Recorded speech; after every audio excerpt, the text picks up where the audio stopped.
Selain Baradae yang menjadi tersangka, DPR dan Polri telah indikasikan kasus pembunuhan Brigadir J ada pelaku lain yang terlibat. Namun sebelum kita bahas, mohon subscribe channel ini dulu agar kalian tidak ketinggalan berita terbaru dari channel ini selanjutnya. Kalau sudah subscribe, mari kita lanjut. Pengungkapan kasus baku tembak Brigadir J dan Baradae oleh pihak kepolisian masih berjalan hingga saat ini. Walaupun Baradae sudah resmi dijadikan tersangka, pihak kepolisian memulai kembali penyelidikan dengan mengumpulkan keterangan dari pihak keluarga Brigadir J. Pihak kepolisian yang menangani kasus ini mengklaim sudah mengantongi kronologi lengkap. Selain itu, anggota Komisi 3 DPR RI fraksi P3 Arsul Sani angkat bicara soal kasus pembunuhan yang melibatkan Baradae dengan Brigadir J. Dia pun menyoroti pasal jeratan terhadap Baradae, yakni pasal 338 dan pasal 55 atau 56 KUHP. Menurutnya, pasal itu mengindikasikan ada pelaku lain dalam penyidikan. Polri telah menyampaikan bahwa Baradae dipersangkakan melakukan tindakan pidana pembunuhan sebagai diatur dalam pasal 338 dengan dikaitkan pada pasal 55 dan 56 KUHP. Maka berarti Polri telah mengindikasikan secara publik bahwa ada dugaan pelaku lain yang sedang dalam penyidikan, kata Arsul pada wartawan pada Kamis 4 Agustus 2022. Menurut Wakil Ketum P3 itu, polisi sama saja telah mengungkapkan ada kaitan pihak lain pada kasus penembakan di rumah Kadif Propam tersebut. Lebih tegasnya lagi, Polri telah mengungkapkan kepada publik bahwa dalam kasus ini ada indikasi kuat penyertaan pihak lain, kata Arsul.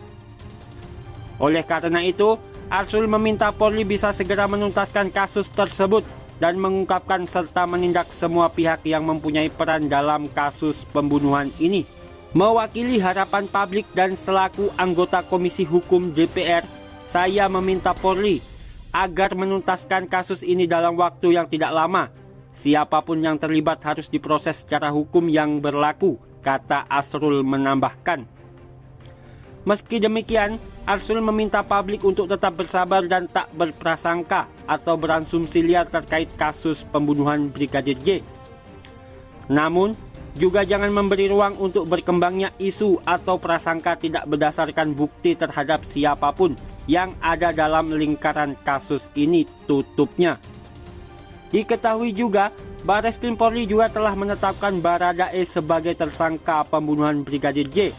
Penyidik sudah melakukan gelar perkara dan pemeriksaan saksi juga sudah kita anggap cukup untuk menetapkan Baradae sebagai tersangka, ungkap Dipidum Bareskrim Polri Brigjen Andrian. Polri resmi menetapkan Baradae sebagai tersangka kasus dugaan pembunuhan berencana terhadap Brigadir J dalam peristiwa adu tembak di rumah Kadif Propam Polri nonaktif Irjen Ver. Polri pun resmi menetapkan Baradae sebagai tersangka kasus dugaan pembunuhan berencana terhadap Brigadir J dalam peristiwa adu tembak di rumah Kadif Propam Polri nonaktif Irjen Pol Verdi Sambo di Duren 3, Pancoran, Jakarta Selatan. Adapun atas status tersebut, penyidik Polri langsung menahan Baradae. Setelah ditetapkan sebagai tersangka dan langsung ditahan, kata Dirpidum. Setelah ditetapkan sebagai tersangka dan langsung ditahan, kata Dirtipidum Bareskrim Polri Brigjen Andrian di Mabes Polri, Jakarta Selatan pada Rabu 3 Agustus 2022. Menurut dia, pihaknya telah melakukan pemeriksaan terhadap 42 saksi dalam laporan polisi terkait dugaan pembunuhan berencana Brigadir J.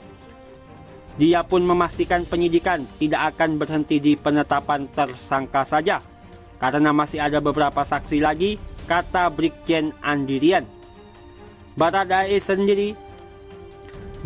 sendiri dikenakan pasal 338 KUHP dan 55 dan 56 KUHP dengan ancaman pidana penjara maksimal 15 tahun penjara. Dan bagaimana menurut kalian? Silahkan tinggalkan komentar kalian di bawah dan sampai jumpa di video-video terbaru dari channel ini selanjutnya.